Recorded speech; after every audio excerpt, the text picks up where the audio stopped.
안녕하세요. 사문북스 승강기능사 용쌤입니다. 앞에 이어서 이제 카 상부에서 행하는 검사에 대해서 알아보도록 할게요.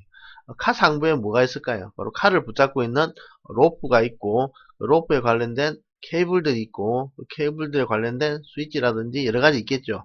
그래서 보시면 그 다음에 카 위쪽에 보통 도어에 모터들이 있어요. 그래서 도어 관련된 것도 위쪽에 있습니다. 그래서 뭐 위에 보면 도어 클로즈라든지 뭐 도어 가이드 슈라든지 클로즈, 그 다음 비상시 스위치도 있겠고, 과부하 감장치는 카 바닥 밑에 있는 경우도 있는데 보통 와이어로프 단말에 설치된 경우는 카 위에나 아니면 기계실 안에 설치되는 경우도 있어요. 그래서 그런 것까지 고려한다면 이렇게 될 거고, 그 다음에 비상구출구는 천장에 있죠. 그래서 비상구출구는 천장에 있는 걸 기준 잡았을 때 그렇고, 그 다음에 여러가지 장치들, 그 다음에 상부 도룰래 뭐 이동 케이블 같은 경우도 위에 붙어 있겠죠. 뭐 그런 것도 쭉 나옵니다. 그래서 나중에 외울 수 있는 거, 이동 케이블은 다 시험에 나온 적이 있어갖고 한번 외워주시고, 자, 일단 비상구출구는 앞에 계속 했습니다. 우리 비상구출구는 천장의 문을 열고 나갈 수 있는 구출구랬죠. 그래서 시험에 잘 나왔던 거는 크기 일단 나왔고, 그 다음에 이게 2대 이상이 있는 요거는 잘 보시면 이게 측면 구출구죠. 요거는 카 어디서 한다? 카 내에서 했던 거죠. 이거는 카 내에서 했습니다. 카 내에서 검사하는 항목이었습니다. 측면 구출구. 그 다음에 좀 읽어보시면 되고, 로프는 이제 최소 파단 하중에 80% 이상 견뎌야 되겠죠. 그런 얘기도 앞에 했었습니다. 그래서 새로운 거 별로 없어요. 자, 이제 새로운 게 하나 등장했네요. 바로 주 로프의 마모 및 파손 상태 기준인데, 우리가 엘리베이터 위에 매달리는 로프를 보면서 검사하려면 로프 위에, 차 위에 올라가야 되죠. 그래서 보시면 알겠지만 가 위에서 칼을 조금씩 승강 올리면서 검사를 하고, 나머지 부분은 기계스하고 피트에서 검사하게 되겠죠. 그래서 이 로프를 검사하는데, 이 로프에 파손이 좀 심하게 되면 교체겠죠. 이 파손의 기준이 얼마나 됐냐 그죠. 그래서 일단은 파단이 균등하게, 그러니까 모든 로프마다 조금씩 다 파단이 있는 경우는 한 스트랜드 꼬임 기준 했을 때 소선의 파단수가 몇 개? 4개 이하면은 쓸 수 있는 거고, 그 이상이 되면 교체해야 되겠죠. 반면에 파단 소선의 단면적이 원래 소선 단면적이 70% 이하로 면적이 많이 줄었어. 그런 경우는 이제 파단수를 2개 이하로 짧게 잡는 거죠. 그 이하로 잡고, 그 다음에 만약에 파단이 한 개로 집중되는 경우는 그 집중된 개놈이 전체 꼬임 pit이 내에서 6꼬임짜리 와이로프면 12개 이하여야 되고, 8꼬임 와이로프인 경우는 16개 이하가 돼야지 가능하고, 그걸 넘게 되면 교체라는 얘기죠. 반면에 이제 마모된 부분의 와이로프의 지름이 전체 원래 있던 마모 안 됐을 때의 직경에 비해서 90% 이상이면 괜찮은데, 그거보다 더 많이 마모돼 가지고 한 뭐 10% 이상 마모되면 교체라는 얘기죠. 그쵸? 그런 얘기들 하고 있어요. 그래서 이건 말뜻이 이런데 이게 문제 있느냐 그러면 한 문제 정도가 있는 걸로 제가 얼핏 기억을 하고 있습니다.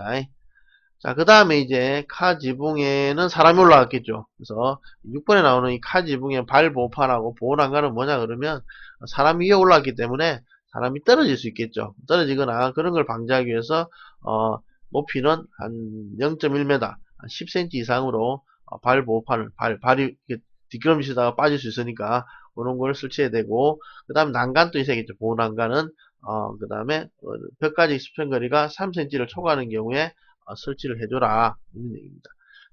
또 이것도 시험에 나온 적이 아마 제 기억에는 있는 걸로 알고 있어요. 자, 그 다음 밑에 문제를 한번 보겠습니다. 전기식 엘리베이터의 자체 점검 항목 중에 점검 주기가 가장 긴 것은 이렇게 물었어요. 앞에 봐야 되는데, 아까 이동 케이블 있었죠. 이놈이 6개월에 한 번입니다. 답은 4번이 돼요. 그 다음에 넘겨서 카 상부에 생하는 검사가 아닌 것은, 그러면 첫 번째 카 상부에 있는 게 아닌 걸 찾아보는 거죠. 바로 우리가 알고 있는 완충기 있었죠. 완충기는 스프링이나 유입 완충기가 있는데, 보통 피트 바닥에서 카가 떨어졌을 때 충격을 줄여주기 위해서 설치된다 그랬죠. 자, 그 다음 문제. 전기식 엘리베이터 자체 점검 중 카 위에서 하는 점검 항목이 아닌 것은, 카 위에 아닌 걸 찾아보면 되겠죠. 일단은 우리가 앞에 배웠죠. 문 닫힘 안전장치는 카 내에서 하는 거라고 나왔었죠. 그래서 이걸 아까 앞에도 이 문제 있었어요. 그렇죠? 기억을 해두시고, 그 다음에 피트 내에서 행하는 검사는 피트는 승강기 아래쪽에 바닥까지의 공간을 피트라 부르면 됐죠. 그 안에 뭐가 있어요? 그러면 과부하 감장치가 피트에 있을 수도 있겠죠. 그래서 바닥에 있는 경우는 피트에서 검사해야 되겠죠. 그 다음에 파이널 리미트 스위치 같은 경우도 피트에 있겠고, 그 다음에 역시 비산정장치, 그 다음에 조속기 로프 및 기타 당김 도루래 해가지고 로프를 잡아당기는 장치들이 있을 것이고, 완충기라든지 뭐 있습니다. 이동 케이블도 있죠. 여전히 6개월입니다. 그 다음에 뭐 이렇게 나옵니다. 그래서 한번 읽어보시고 나올게요. 완충기가 일단 핵심이죠. 완충기가 이동면은 나머지는 읽어보시면 특별히 뭐 피트 출입문 높이도 규정이 있죠. 피트 깊이가 2.5m를 초과하는 경우는 피트 출입문이 설치되어야 되고, 이 2.5 이하인 경우는 출입문 또는 정금자 사람이 승강을 쉽게 진입할 수 있는 피트 사다리가 설치되어 있어야 된다라는 말도 있고요. 다 규정이라고 그랬어요. 내가 읽고 있는 게 읽을 수밖에 없는 거라고 분명히 말씀드렸습니다. 애들은 가지고 뭐라 하시면 안 돼. 자, 그 다음에 쭉 읽어보시고, 나머지 다 배운 겁니다. 특별한 건 없어요. 우리가 안 배운 게 있으면 그냥 읽어보셔도 되고. 자, 그 다음에 나오는 게, 피트 바닥과 카의 낮은 부분 사이 수직거리가 0.5m인 경우, 이렇게 나오죠. 그 다음에, 요것도 있었고, 그 다음에, 안보등이 하나 등장하는데, 에어프레라는 게 하나 등장하죠. 그 다음에, 또 0.5m, 0.3m 두 가지. 그 다음에, 넘기면,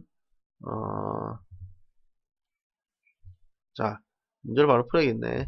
자, 피트에서 하는 점검 항목 중 과부하 감장에 대한 점검 주기는 했는데, 아까 과부하 감장치는 월 1회죠. 피트 바닥에 있는 가만히 월 1회고, 반면에 완충기라든지 화부 파이널 리미트 수치는 3개월에 한 번씩입니다.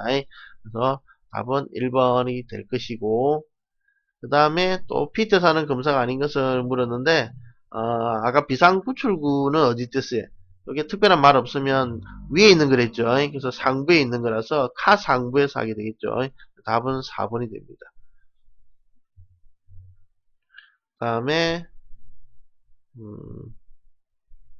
그 다음에 피트 바닥과 카의 가장 낮은 부사의 수직거리는 이렇게 물었을 때 우리가 아까 0.5m 있었죠. 5cm 요게 답이고, 요게 두 가지 있죠. 하나는 피트 바닥과 카의 가장 낮은 무사의 수직거리 0.5m 이상, 요거랑 피트에서 가장 높은 부속품하고 카의 가장 낮은 부품 사이 수직거리 0.3m 이상에서 0.5, 0.3 두 가지 있으니까 이름을 좀 기억을 좀 해주시고, 간격을 말한 간격을, 최소 간격. 그 다음에 승강장에서 행하는 검사에서 우리가 승강장 밖에서 카 안을 바라보면서 볼 수 있는 것들은 승강장에 버튼들이 있겠죠. 그거하고 에이프런이 있어요. 에이프런. 이게 뭐냐 그러면 에이프런이 뭡니까? 에이프런을 영어로 찾아보시면 아마 앞치마 나올 거예요. 앞치마 같은 게 있는데 어디냐 그러면 이 카 밑에 있어요. 놀랍게도 여기 카 밑에 보시면 여기에 이렇게 앞치마처럼 이렇게 축 늘어져 있는 에이플런이 있습니다. 이게 뭐냐 그러면 사람이 이렇게 빠지게 되면 사람이 발을 디딜 수 있는 공간을 만들어주기 위해서 일부러 이렇게 설치되어 있어요. 그래서 시험 문제도 뭐가 나오냐 그러면 각도 60도보다 크더라는 거하고, 그 다음에 길이가 0.75, 75cm보다 이상 있더라. 구부러진 부분에 수직 부분. 그러니까 수직 부분 높이는 75cm보다 커야 되고, 각도는 60도보다 커야 됩니다. 요 두 개는 아마 시험 문제에 있던 걸로 알고 있어요. 그 다음에 이제 문 닫힌 안장치는 이거는 요는 우리 칸에서였죠. 이거는 근데 밖에서 근데 문 닫힌 안장치는 칸 내지만 승강장 문에도 있겠죠. 그래서 두 군데 다 본다고 생각하셔도 되고요. 근데 기본적으로 칸 내에서 보는 겁니다. 그 다음에 잠금 및 비상 쭉 나오면 뭐 시험에 나올 것 같지는 않고, 그 다음에 승강장 위치 표시기는 당연히 위치 표시기 있겠고, 호출 버튼 또 있겠죠. 이거는 그다음 파킹 스위치도 있을 수 있고, 아니면 경비실에 있는 경우도 있겠죠. 그런 거. 그 다음에 이제 비상용 엘리베이터 점검인데, 요거는 솔직히 시험 문제 많이 나오질 않아요. 기사 쪽에서는 되게 잘 나오는데, 일단은 우리가 비상용 엘리베이터는 소방 운전이기 때문에 소방 모자가 이렇게 보일 겁니다. 그래서 비상용 엘리베이터 알림 표지판에 소방 모자가 나오고, 얘는 이제 이 많은 규정을 우리가 외울 수는 없겠죠. 그냥 있는가 보다 하고 나중에 기사 공부하실 때 딸딸딸 외운다고 생각하시면 돼요. 그 다음에 소방운전이 등장하는데, 이 비상용 엘리베이터는 소방관이 소방 운전을 하는 걸 주목적으로 합니다. 화재시죠. 그래서 소방 운전을 하기 위해서는 따로 열쇠 구멍에 열쇠를 넣어서 돌려야 되고, 그 다음에 소방 운전은 1단계, 2단계가 있어요. 그래서 거기에 대한 내용은 쭉 보시면 한번 읽어봅니다. 우리가 자, 1단계 소방 운전에서 수동과 자동으로 시작이 가능하고 뭐 이런 내용들이 있어요. 그 다음에 2단계 소방 운전은 조작반에서 조작이 가능하면서 문을 열어놓은 채로 움직일 수가 있는 게 특징입니다. 우리가 보통 승강기는 문 안 닫히면 움직이지 않는데 얘는 문 열어놓고 움직일 수 있어요. 그래서 그쵸, 이런 게 특징이다라고 보시면 되고, 어차피 시험에 잘 나온 적이 없어가지고 이게 어찌 될지 알 수 없어요. 그 다음에 다시 피난용 엘리베이터가 있죠. 피난용 엘리베이터는 비상용 엘리베이터와 좀 달라요. 피난용 엘리베이터는 장애인이라든지 아니면 이렇게 거동이 불편하신 분들을 빠른 시간 내에 우리가 뭐 1층이라든지 이런 쪽으로 해서 피난청으로 보내가지고 탈출시키기 위해서 쓰는 게 피난용 엘리베이터입니다. 그래서 비상용 엘리베이터나 피난용 엘리베이터 평상시에는 그냥 승객용 엘리베이터로 쓰고 있는 거예요. 쓰고 있다가 화재가 발생했거나 이럴 때 비상용 엘리베이터로 지정된 애들은 비상용 운전이 가능하고, 반면에 피난용 엘리베이터로 지정된 애들은 피난용 운전이 가능한 겁니다. 차이점이 뭐냐 그러면 만들 때부터 피난용하고 비상용은 그 설계 구조가 다른 거예요, 그냥. 근데 평상시에는 일반 승객용으로 쓸 수 있도록 되어 있습니다. 그래서 뭐 여러 가지 기능이 있는데 한번 읽어보시고, 문제는 이게 최근에 뭡니까? 저기 저 밀양에 저 병원에 화재 나가지고 그쵸, 환자들이 탈출을 못해가지고 죽거나 그랬잖아요, 그죠? 그런 거와 관계있기 때문에 아마 시험에 나올 가능성도 있을 겁니다. 그래서 시험에 뭐가 나온지는 여러분들이 한번 알기는 없으니까 한번 보시면서 뭐 연기가 침투하지 않는 구조여야 된다 뭐 이런 거라든지 한 번씩 읽어보시고, 그 다음에 뭐 설마 길이 폭 이거 나와버리면 이거는 만만치 않겠죠. 뭐 하냐면 요폭 정도만 하나 기억을 해주시든지, 그 다음에 이 의료시설 이게 아마 그렇죠. 화재가 원래 시험 문제가 화재가 나면 아니 큰 사고가 나면 큰 사고에 관련된 문제가 잘 나와요. 그래서 이런 것도 한번 폭은 얼마, 가폭 얼마, 가기표 얼마 이런 것도 한 번씩 여러분 기억을 좀 해두셔도 될 건데 아마 기출 문제는 지금 없는 걸로 알고 있어요.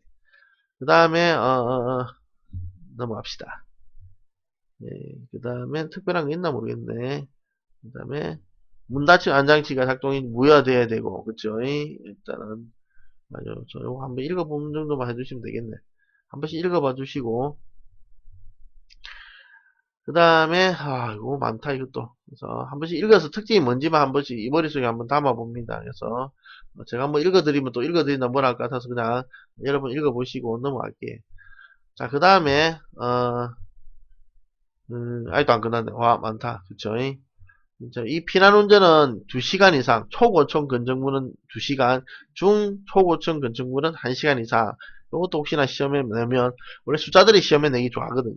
그렇죠? 이런 것 때문에 한번 봐두시고, 그래서 초고층은 2시간이고, 중고층은 1시간 이상 피난운전이 가능해야 되고, 장애인용 엘리베이터가 나왔는데, 요거는 시험에 나온 게 하나밖에 없는데, 요거 나온 적이 있어요. 무슨 말이냐 그러면, 장애인용 엘리베이터는 카가 정지하면 문이 열린 시에서 대기하는 시간이 최소 10초 이상은 대기해야 된다고 나오는 거죠. 왜? 장애인들이 뭡니까 휠체어 같은 걸 타고 빨리빨리 내리거나 하기 힘들기 때문에 그렇겠죠. 10초가 시험에 나온 적이 있어요. 그 다음에 이제 검사 항목에 이렇게 나오는데 시험에 나온 적은 없는데 딱 한 문제가 나온 게 있는데 그게 바로 이 정기검사에 보면 여기 넣고 그 다음에 이 정기검사에 보시면 여기 이제 하중시험이 하나 나와요. 하중시험은 무부하 상태에서 이루어진다는 말이 있거든요. 내용이. 그쵸? 요것 때문에 나오는 거라고 생각하시면 돼. 저게 한 문제 시험에 있고 나머지는 제가 시험 문제 아직까지 본 적은 없어요. 그 다음에 나머지 그러니까 어떤 검사가 나오는데 이걸 다 외우기 힘들잖아요. 한두 개가 아닌데. 자, 그래서 그 문제가 바로 요 놈입니다. 전기식 엘리베이터 전기검사에서 하중시험은 어떤 상태? 아까 무부하 그랬죠. 그래서 뭐 여러 가지 있을 수 있는데 일단은 전기검사에서 하중시험은 무부하 상태가 시험에 나왔기 때문에 일단은 나온 거를 일단은 또 나올 가능성이 있기 때문에 외워두도록 합시다. 그 다음에 뭐 유학검사 항목도 역시 쭉 나와요. 그래서 한번 보시면 되게 많아요. 이게 솔직히 이걸 외우는 건 의미가 없고, 그렇죠?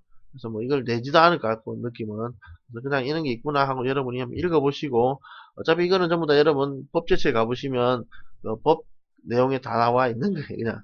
그래서 그냥 이런 게 있구나 생각하시면. 그 다음에 이제 마찬가지로 에스컬레이터 검사 항목 쭉 나옵니다. 그래서 이런 걸 검사하는구나 정도로 한번 읽어보시고 넘어가시면 될 거예요. 네. 그 다음에 역시 정기검사는 전부 다 수시검사, 완성검사 다 앞에 거하고 이렇게 연관이 있어요. 여기까지 하게 되면 놀랍게도 챕터 2가 끝납니다. 그래서 여러분들이 제가 읽어드린 거라고 생각을 하시겠지만 이게 읽어드릴 수밖에 없는 과목이라고 앞에도 말씀드렸지 드렸으니까 잘 생각해 보시고, 내용은 그렇게 어렵지 않아요. 대부분이 어느 위치에 뭐가 있느냐고, 여러분이 외울 거는 여기 점검 주기하고 점검 그 위치하고 그 다음에 그거만 좀 이렇게 좀 신경 써서 외우시면 나머지는 그렇게 어렵지 않게 우리 앞에 배웠던 내용들이 대부분입니다. 그래서 여기까지가 보통 승강기 내용이 시험 문제가 다 포함된 거예요. 여러분 되게 쉽죠?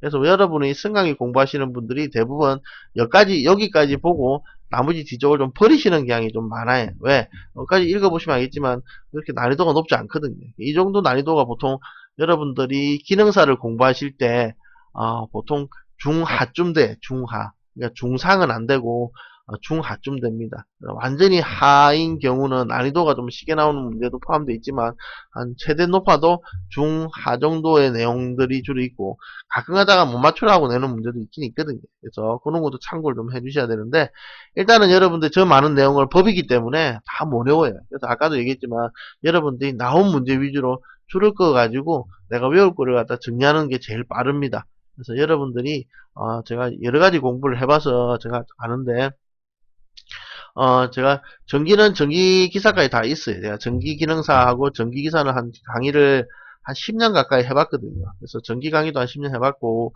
전기가 기능사나 기사가 다른 종목에 비해서 난이도가 아니, 상쯤 돼, 상.